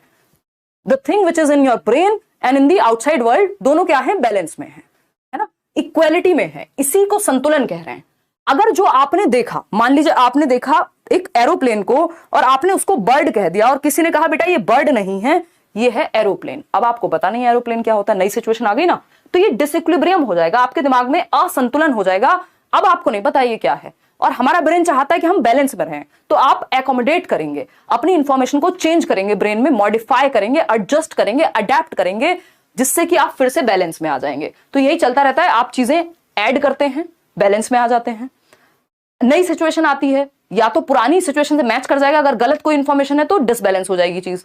डिसबैलेंस को ठीक करने के लिए एकोमोडेशन का यूज किया जाता है, फिर कोई और नई सिचुएशन आएगी, आप एसिमुलेट कर लेंगे। ऐसे ही हमारा स्कीमा या मेंटल स्ट्रक्चर, जो मानसिक हमारी संरचनाएं हैं, वो क्या होती रहती हैं, अपडेट होती रहती हैं। स्कीमा क्या है, जो भी आपके ब्रेन में चीजें भरी हुई हैं, आपकी पूरी मेमोरी, आपकी जो भी समझ है, जो आपकी प्रीवियस नॉलेज है, जिसके आधार पे आप ये कह पा रहे हैं ये पेन है, जिसके आधार पे आप ये पढ़ पा रहे हैं, क्योंकि आपके ब्रेन में एक स्कीमा बना हुआ है, एक मेंटल स्ट्रक्चर, मानसिक संरचना बनी हुई है, जो अपडेट होती है एसिमुलेशन और एकोमोडेशन के माध्यम से। एसिमुलेशन मतलब आत्मसातीकरण और एकोमोडेशन मतलब समायोजन। ठीक है, आते हैं नेक्स्ट क्वेश्चन। क्वेश्चन नंबर 6 देखिएगा। क्वेश्चन नंबर 6 एक 6 साल का बच्चा है, मनीष, आप में से भी होगा कोई ना कोई, बट 6 साल का नहीं होगा आई बिलीव। ठीक, तो मनीष अ 6-year-old बॉय, एक 6 साल का बच्चा Manish tends to see the world and the experiences of others from his viewpoint only. बहुत अच्छा क्वेश्चन है।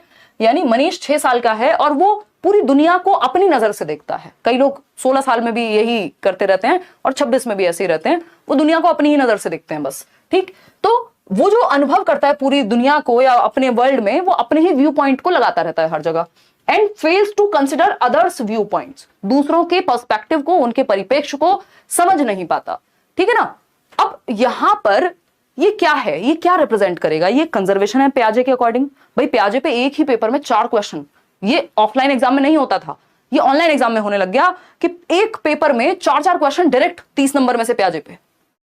पहले ये टोटल मिला के 4 बनते थे कि 2 क्वेश्चन सीडीपी में पूछ लिए, या एक सीडीपी में पूछ लिया, एक हिंदी पेडागोजी में पूछ लिया, एक इंग्लिश में पूछ लिया, कभी कभी मैथ्स में भी पूछ लेता है। लेकिन ये जो नई कहानी है कि एक पेपर में प्याजे भर रहे हैं तो प्याजे ही भर दिया, 3-4 क्वेश्चन में देख रहे हो वाइगॉस्की पे, तो ये और इंपॉर्टेंट हो गया। अब पहले नहीं तो हम ये मान के चलते थे, जैसे मैं आपको सिलेबस में भी बताती हूँ कि ये 3 से 4 नंबर का टॉपिक है, तो इस केस में इन्होंने डेवलपमेंट के क्वेश्चन कम कर दिए ये वाले सेट में। तो अब आपको सब कुछ बराबरी से पढ़ना है, अच्छे से पढ़ना है, पता नहीं है किस टॉपिक से कितने क्वेश्चन दे दें। ऑनलाइन में इनका थोड़ा सा हिल गया है मुझे लगता है, देखिएगा एक बार। तो कंजर्वेशन यानी संरक्षण, ईगोसेंट्रिज्म ये हमें पता है अहम केंद्रता है। ये तो रिवर्सिबल थिंकिंग होता है, पलट के देख पाना चीजों को, आप 1 से 100 की भी काउंटिंग कर पा रहे हैं, 100 से 1 की भी कर पा रहे हैं, ये रिवर्सिबल है। ठीक, साइंटिफिक रीजनिंग, भाई जो व्यक्ति साइंटिफिक रीजनिंग लगाएगा, जो लॉजिक लगाएगा, वो दूसरे के परिप्रेक्ष्य को क्यों नहीं समझेगा, तो ये तो गलत बात हो गई। रिवर्सिबल थिंकिंग की भी यहां बात नहीं हो रही है, बट कुछ हद तक रिवर्सिबल थिंकिंग इसमें जिम्मेदार होती है। ठीक, फिर आता है कंजर्वेशन। कंजर्वेशन अलग ही कहानी है कि शेप और साइज के बदलने से क्वांटिटी सेम रहती है। 200 ml पानी है तो उसको बाल्टी में डालो, ट्रक में डालो, रोड पे फैला दो, व्हाटएवर, वो 200 ml ही रहेगा। किसी भी बर्तन की शेप या साइज बदलने से वो 200 ml चेंज नहीं हो जाएगा, वॉल्यूम सेम रहता है। शेप और साइज के बदलने से वॉल्यूम में या मात्रा में अंतर नहीं होता। ठीक, बी ऑप्शन यानी ईगोसेंट्रिज्म यानी आत्म केंद्रीयता, ये बात बिल्कुल सही है। जब आप ईगो सेंट्रिक होते हैं, मतलब ईगो का मतलब यहां आय से है, जब आपका पूरा फोकस खुद पे ही रहता है, आप दूसरे का पर्सपेक्टिव नहीं समझ पाते, इसी को हम क्या कह रहे हैं, इसी को हम कहते हैं ईगो सेंट्रिक होना। कि बच्चा जो है, पिताजी आए ऑफिस से और पिताजी को आज निकाल दिया गया नौकरी से, भगवान न करे ऐसा हो बट हो सकता है। तो अब पिताजी का मूड खराब है, बॉस से डांट खा के आए, बच्चे को बढ़िया मैंने कहा था आपसे कार लाने को, कार तो लेके नहीं आए, वो पूरा लेट लेट के रोएगा कि मैंने कहा था कार लेके आनी थी, कार लेके आनी थी, है ना। वो उसको पता ही नहीं क्या चल रहा है, तो वो दूसरे के पर्सपेक्टिव को समझने के लिए असक्षम है उस समय पे।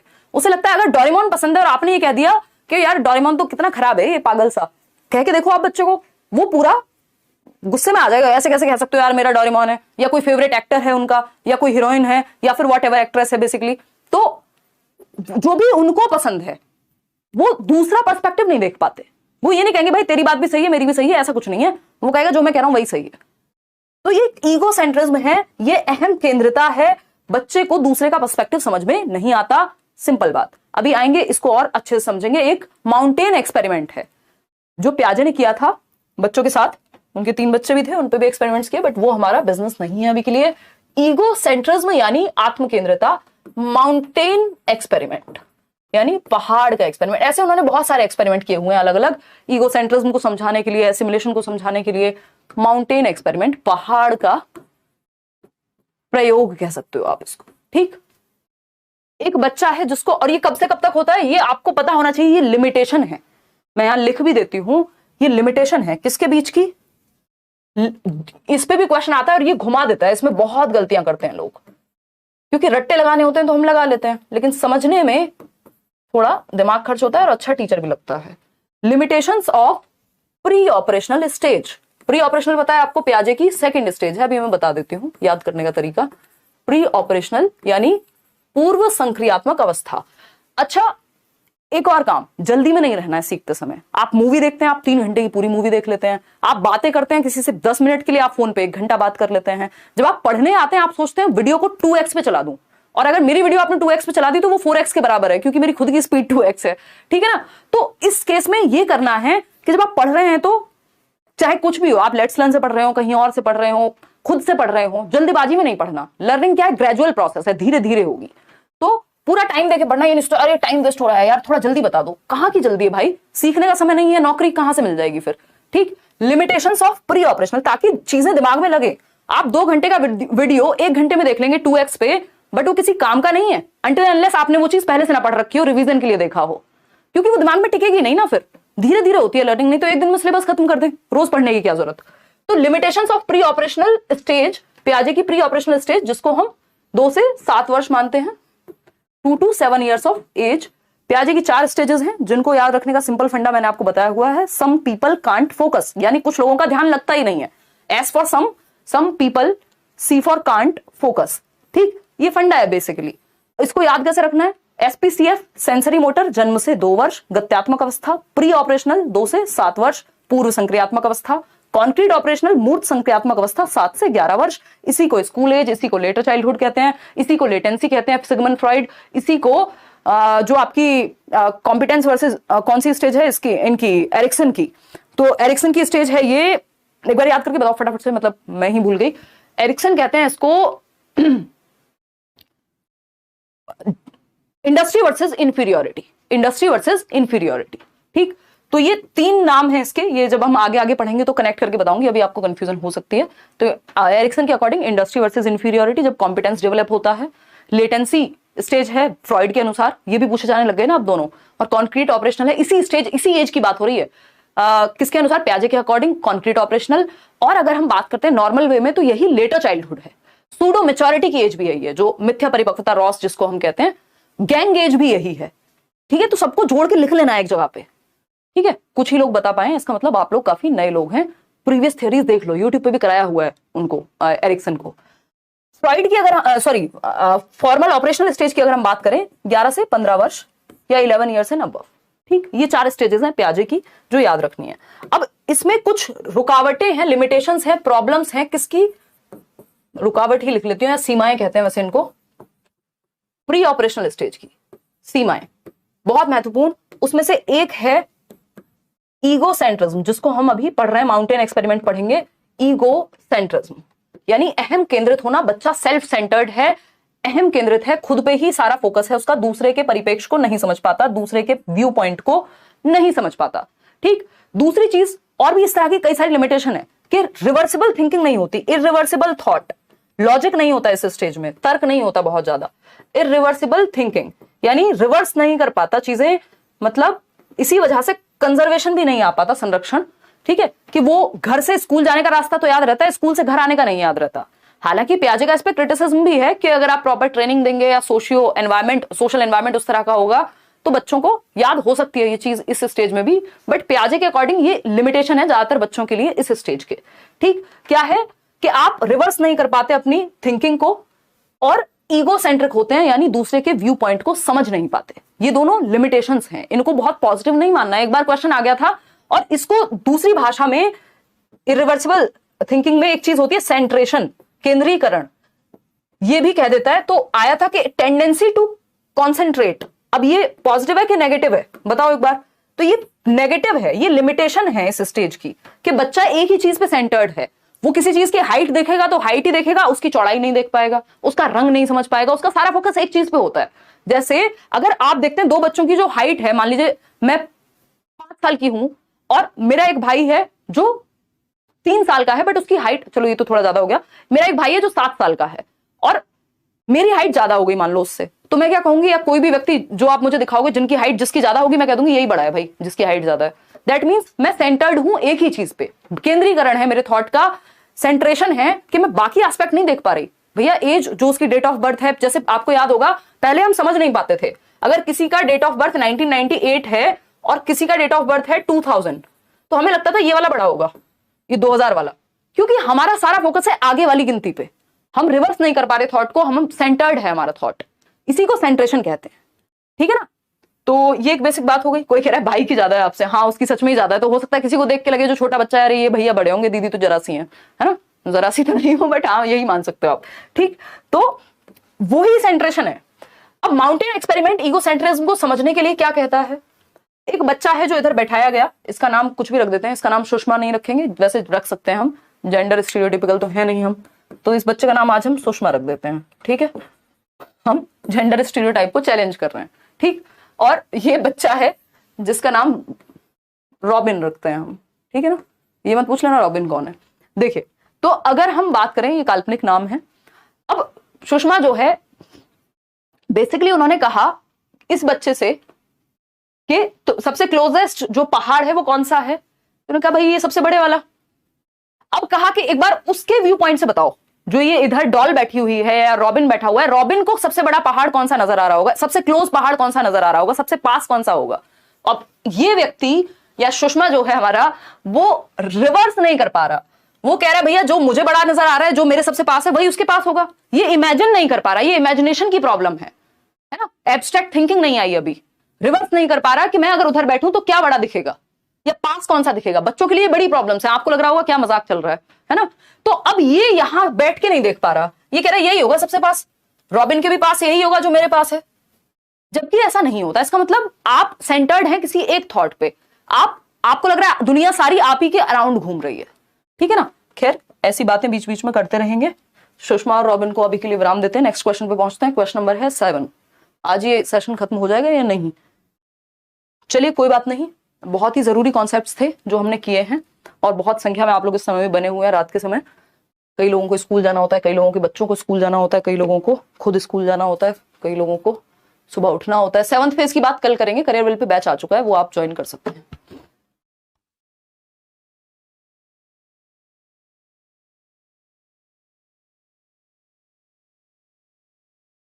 अच्छा, एक और चीज, कल संडे है तो आपको ना आपके बच्चों को स्कूल जाना है, कोई कह रहा होगा मेरे तो बच्चे ही नहीं है, ना आपको स्कूल जाना है ना, तो शांति से पढ़ लो, कोई बात नहीं, 1-1.5 घंटा 2 घंटे लग जाए, कोई दिक्कत नहीं है। देखिए 30 क्वेश्चन हमें टोटल करने हैं। अकॉर्डिंग टू लॉरेंस कोहलबर्ग के अनुसार, an individual eight law and order orientation of moral development will believe that, यानी जब हम कोहलबर्ग की बात करते हैं तो एक व्यक्ति है जो नैतिक विकास की कानून एवं व्यवस्था चरण में है, जो कि कौन सी स्टेज होती है, याद आ रहा है किसी को, law and order stage 4th stage. ठीक है जी, 4था चरण, जबकि टोटल स्टेजेस कितनी है, 6 स्टेजेस हैं। लेवल कितने हैं, 3 हैं, हर एक लेवल पे 2 स्टेज हैं, तो 3 दूनी होते हैं 6। ठीक है ना, 3 2 जा 6 अंग्रेजों के लिए। ठीक, बताइए एक बार, बी ऑप्शन कह रहे हैं कई सारे लोग, चलिए समझते हैं। Laws and rules must be obeyed to please others, but ये तो good boy good girl orientation होता है, जब मुझे दूसरों के सामने अच्छा बन के दिखाना है तो मैं रूल्स को मान रही हूं। क्यों, क्योंकि पापा कहेंगे अरे हमारी बेटी तो बिल्कुल स्पीड लिमिट में बाइक चलाती है। देख रहे हो, जेंडर नॉन स्टीरियोटाइपिंग एग्जांपल्स दे रही हूं मैं आपको, ये नहीं कह रही बेटा बाइक चलाता है। ठीक है, तो अगर हम बात करें laws and rules must be obeyed to please others, तो ये good boy good girl orientation है, जब आप अच्छा दिखने के लिए कोई काम कर रहे हैं, और जब पिताजी ना देख रहे हो, पिताजी पीछे ना बैठे हो, तो वही बेटी जो है लिटा लिटा के बाइक चलाती है ना, रिकमेंडेड नहीं है। अभी एक न्यूज आई थी, बहुत खतरनाक होती है ओवर स्पीडिंग।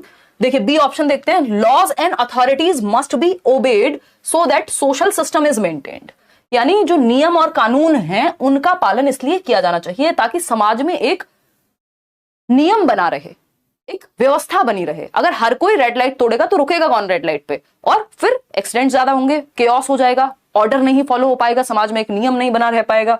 बात तो सही है। ठीक, laws and rules must be obeyed to avoid punishment, ये पहली स्टेज है, फर्स्ट।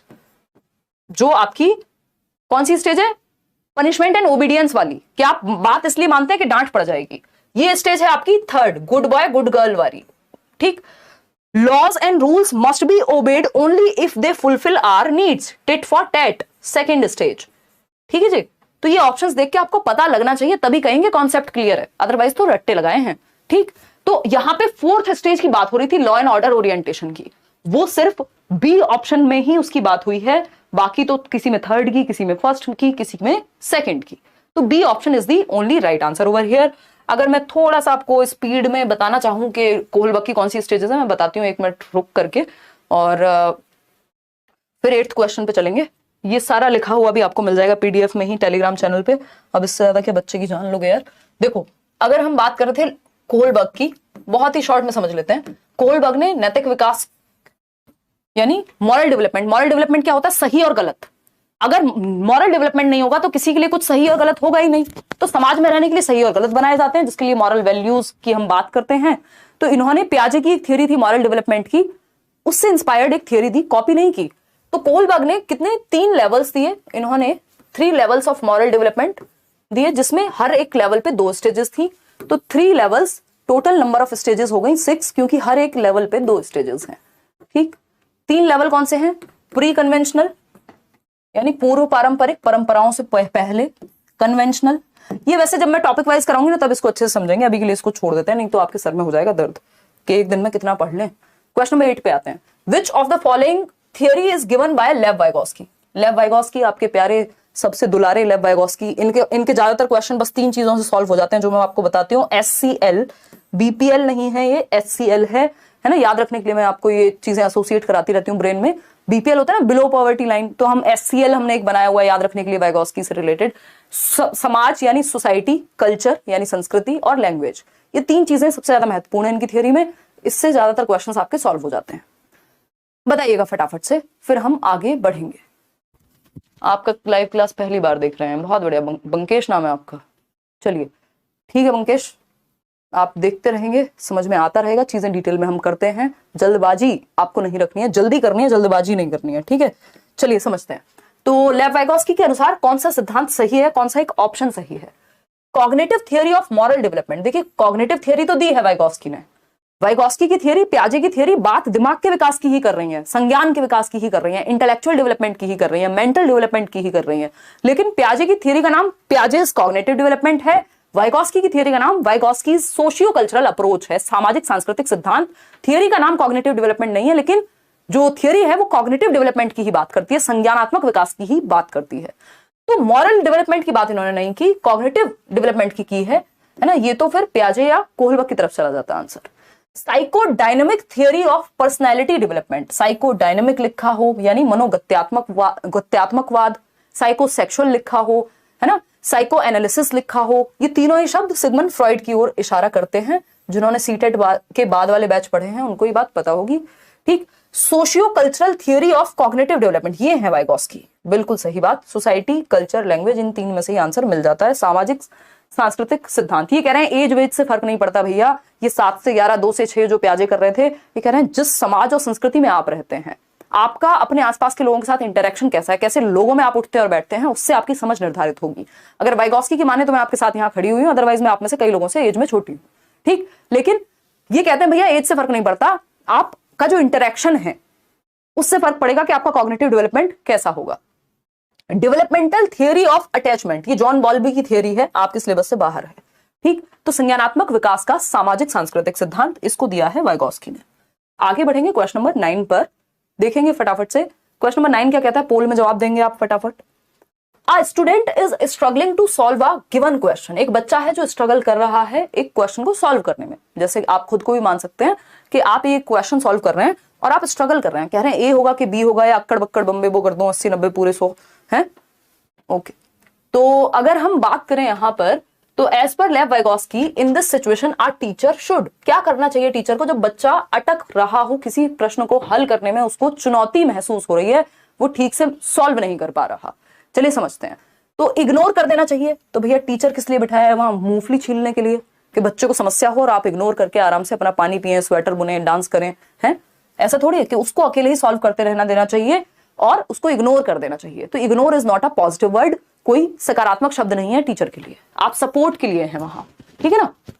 देखिए नेक्स्ट है B option, give hints and cues to students regarding next move, यानी विद्यार्थी को अगले कदम के लिए संकेत या इशारे के द्वारा थोड़ा सा हिंट देना चाहिए ताकि उसको पता लगे कि वो नेक्स्ट स्टेप में कैसे जाए, जहां वो अटक रहा है उसके नेक्स्ट स्टेप के लिए क्या कर देना चाहिए, बच्चे को थोड़ा सा हिंट देना चाहिए। सही है नहीं है? सही है। फिर आएंगे, लेकिन हमें उससे भी बेहतर ऑप्शन मिल जाए, क्या पता, देखते हैं सी और डी में। टेल द करेक्ट, इसको छोटा सा राइट लगा लेते हैं, देखेंगे इस पे। Tell the correct answer immediately, तुरंत उत्तर नहीं देना भाई, या तो बिल्कुल इग्नोर कर देंगे या एकदम से जवाब दे देंगे, बीच में कुछ नहीं। और जबकि आप बच्चे को सिखा रहे हैं तो बीच में ही रहना है आपको, ठीक है ना। हटा देंगे इसको भी।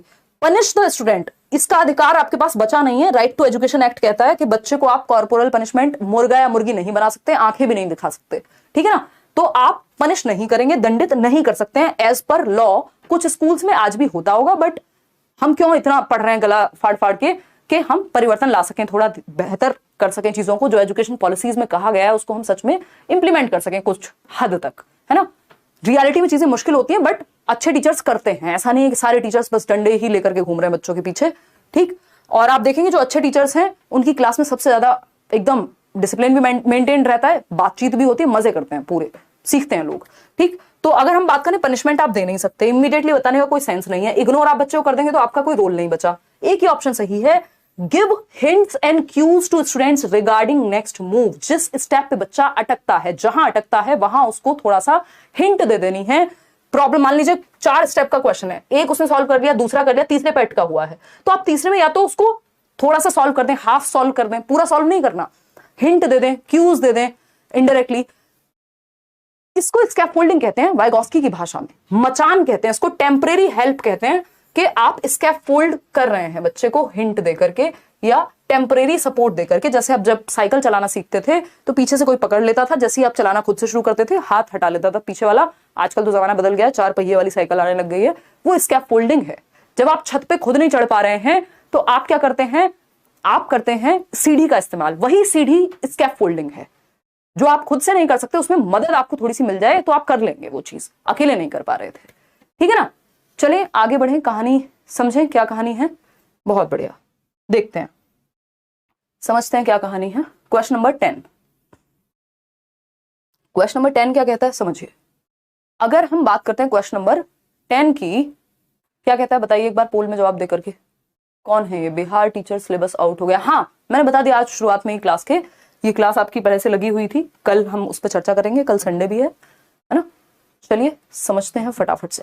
क्वेश्चन नंबर 10, अगर हम बात करें इन अ प्रोग्रेसिव क्लासरूम, यानी एक प्रगतिशील कक्षा में students focus should be on, बच्चों का फोकस किस चीज पे होना चाहिए।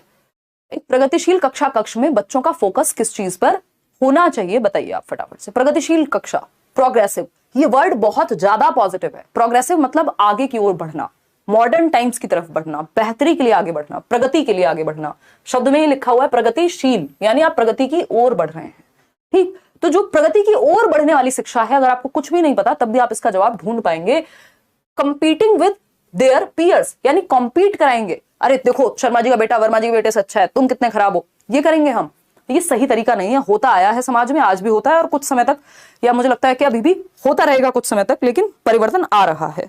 तो कॉम्पीट नहीं करेंगे, ये कोई भी अच्छा तरीका नहीं है, प्रोग्रेसिव तरीका नहीं है, तो ट्रेडिशनल तरीका है, पारंपरिक तरीका है, जमानों से चला आ रहा है कॉम्पिटिशन। तो कंपटीशन से ज्यादा जरूरी क्या है? कोलैबोरेशन है, सहयोग है, ग्रुप में सीखे बच्चा, कोऑपरेट करे। रोट मेमोरी, रटंत विद्या चलंत नहीं, rote memorising as much as possible. भैया जितना हो रट्टे लगवा दो, कंठस्थ करा दो, फिर वो पेपर में जाके फेल हो जाते हैं सीटेट जैसे एग्जाम में, जो कि एक बेसिक अंडरस्टैंडिंग आपकी कॉन्सेप्ट चेक करता है। क्यों? क्योंकि कॉन्सेप्ट हमने पढ़े ही नहीं थे, हमने तो बस पेपर में पेजेस भरे थे, ठीक। तो रोट मेमोराइजेशन से भी काम नहीं चलने वाला। Winning tangible reward such as trophy, देखिए रिवॉर्ड्स कोई बहुत अच्छा तरीका नहीं है। आप कभी कभार रिवॉर्ड्स दें समझ आता है, लेकिन सिर्फ रिवॉर्ड्स के बेसिस पे लर्निंग कराना लालच वाली बात है। एक टाइम पे जब आपको रिवॉर्ड्स नहीं मिलेंगे, आप बच्चे को कहते हैं बेटा स्कूल जाओगे, ट्यूशन जाओगे तो एक चॉकलेट मिलेगी, वो चला गया। फिर आप जो कह रहे हो कि फिर से ट्यूशन जाओगे तो चॉकलेट मिलेगी, एक हफ्ते तक चला, एक हफ्ते बाद वो कह रहा है यार अपनी चॉकलेट अपने पास रखो, मैं तो खेलने जा रहा हूं। तो रिवॉर्ड एक टाइम के बाद फर्क नहीं पड़ता रिवॉर्ड का, फिर ये शुरुआत में ठीक रहता है या कहीं कहीं पे ठीक रहता है बीच बीच में। कंस्ट्रक्टिंग द, और ये बहुत ट्रेडिशनल तरीका है, पारंपरिक तरीका है, ये आज से नहीं जमानों से लोग यही करते आ रहे हैं, reward and punishment. Constructing the knowledge with active participation, ये नया तरीका है, ये मॉडर्न वे ऑफ लर्निंग है, ये प्रोग्रेसिव थॉट है, ये प्रगतिशील बात है कि आप बच्चे को एक्टिवली पार्टिसिपेट करा दीजिए ज्ञान की संरचना में, सक्रिय भागीदारी द्वारा ज्ञान का सृजन करना। यानी जब बच्चा खुद से इन्वॉल्व होगा, जैसे आप अभी इन्वॉल्व हैं, आपको किसी ने बुलाया तो नहीं जबरदस्ती, है ना, कोई पैसे वैसे देके बुलाया हो, किसी को 2-4 रुपए गए हो कहीं से, है, किसी ने ये भी नहीं कहा, बल्कि आप मेरे पीछे पड़े हुए हैं इतने दिनों से, मेरा गला खराब था, मैं बीच में कहीं गई हुई थी कि कब क्लास लोगे कब क्लास लोगे। इसका मतलब आप एक्टिवली पार्टिसिपेट होने के लिए सेल्फ मोटिवेटेड हैं, है ना। मैं और आप अभी मिलकर के सीख रहे हैं, ऐसा नहीं मैं कुछ आपके दिमाग में भर दे रही हूं, वो ट्रेडिशनल वे है, वो चाइल्ड सेंटर्ड वे नहीं है कि जब टीचर आए और दिमाग में भर दे, बच्चे खाली बर्तन है ना, जैसा जॉन लॉक कहते थे, ऐसा नहीं है। ये क्या है, बच्चे और शिक्षक मिलकर के जब वो एक्टिवली पार्टिसिपेट करके सीखते हैं, ठीक है, जब वो इन्वॉल्व होते हैं किसी चीज में, जिस चीज में आपको मजा आता है, जिस चीज में आप इन्वॉल्व होते हैं, उसमें आप बेहतर सीखते हैं। सबसे बेहतर फंडा है, सारे क्वेश्चंस आप सॉल्व कर पाएंगे जो भी चाइल्ड सेंटर्ड एजुकेशन के होंगे, जो भी आज के कंस्ट्रक्टिविज्म के क्वेश्चन होंगे, और बहुत क्वेश्चन ऐसे आते हैं। आपको ढूंढना है सबसे ज्यादा एक्टिव बच्चा किस ऑप्शन में है, तो जहां बच्चा एक्टिव है मतलब बल्ले बल्ले मजे आ गए, ठीक है। तो एक्टिव पार्टिसिपेशन के थ्रू आप ज्ञान का निर्माण कराते हैं, जिस चीज में आप खुद से इन्वॉल्व होते हैं उसको आप बहुत बेहतर तरीके से सीखते हैं और भूलते नहीं है। क्वेश्चन नंबर 11 देखिएगा, तो ये प्रोग्रेसिव एजुकेशन की मैं बात करती हूँ, 1 मिनट अभी पोल मत दीजिए। अगर हम बात करें यहाँ पे प्रोग्रेसिव एजुकेशन की, तो इसके बारे में 2 शब्द जान लेना जरूरी है। प्रोग्रेसिव क्लासरूम, इस पे क्वेश्चन हमेशा आता है, लर्निंग बाय डूइंग की बात करता है, एक्टिव कंस्ट्रक्शन की, बच्चे को एक्टिव रखने की बात करेगा, लर्निंग बाय डूइंग, करके सीखना। जॉन डुई इसकी बात करते हैं, प्रोग्रेसिव स्कूल्स खोले थे उन्होंने और उनकी वाइफ ने शिकागो में, अमेरिका के अंदर 20th सेंचुरी में, 1900s के अराउंड, और उनको यूनिवर्सल एलिमेंट्री स्कूल्स भी कहा गया था, लैब स्कूल्स भी उनको कहा गया था। ये क्वेश्चन भी पूछा जा चुका है कि लैब स्कूल्स, तो लैब स्कूल्स की स्थापना प्रोग्रेसिव एजुकेशन के लिए की गई थी। प्रोग्रेसिव एजुकेशन ये मानता है कि learning is a social activity, यानी बच्चे को ग्रुप में सिखाना चाहिए और एक्टिविटी करके सक्रिय रखना है उनको, लर्निंग बाय डूइंग होनी चाहिए। कौन कह रहे हैं? जॉन डीवी, जिनको हम कह देते हैं हिंदी में, या जॉन डुई, अमेरिकी शिक्षा शास्त्री कह सकते हो आप इनको। इन्होंने बहुत प्यारे प्यारे काम किए हैं एजुकेशन में। ये कहते हैं education is life itself, present life के लिए सिखाना है आपको। शिक्षा जीवन के जैसी होनी चाहिए, ये नहीं है कि जीवन जीना बाद में सीख रहे हैं, शिक्षा में कुछ और ही पढ़ लिया था, रट्टे लगा लिए थे, वो जीवन में काम ही नहीं आया, ठीक। तो education is life itself, John dewy कहते हैं।